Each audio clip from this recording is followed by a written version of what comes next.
The internet knows you better than you think. Have you ever searched for something online and suddenly started it seen everywhere? You search for a dress and Instagram link you a post with dresses.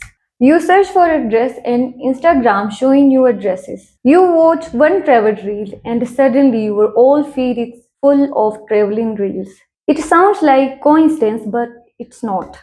The internet is constantly learning about us. It notices what we search, what we like, what we skip, and what we really use to watch. That's why your feed is different from your friend's feed.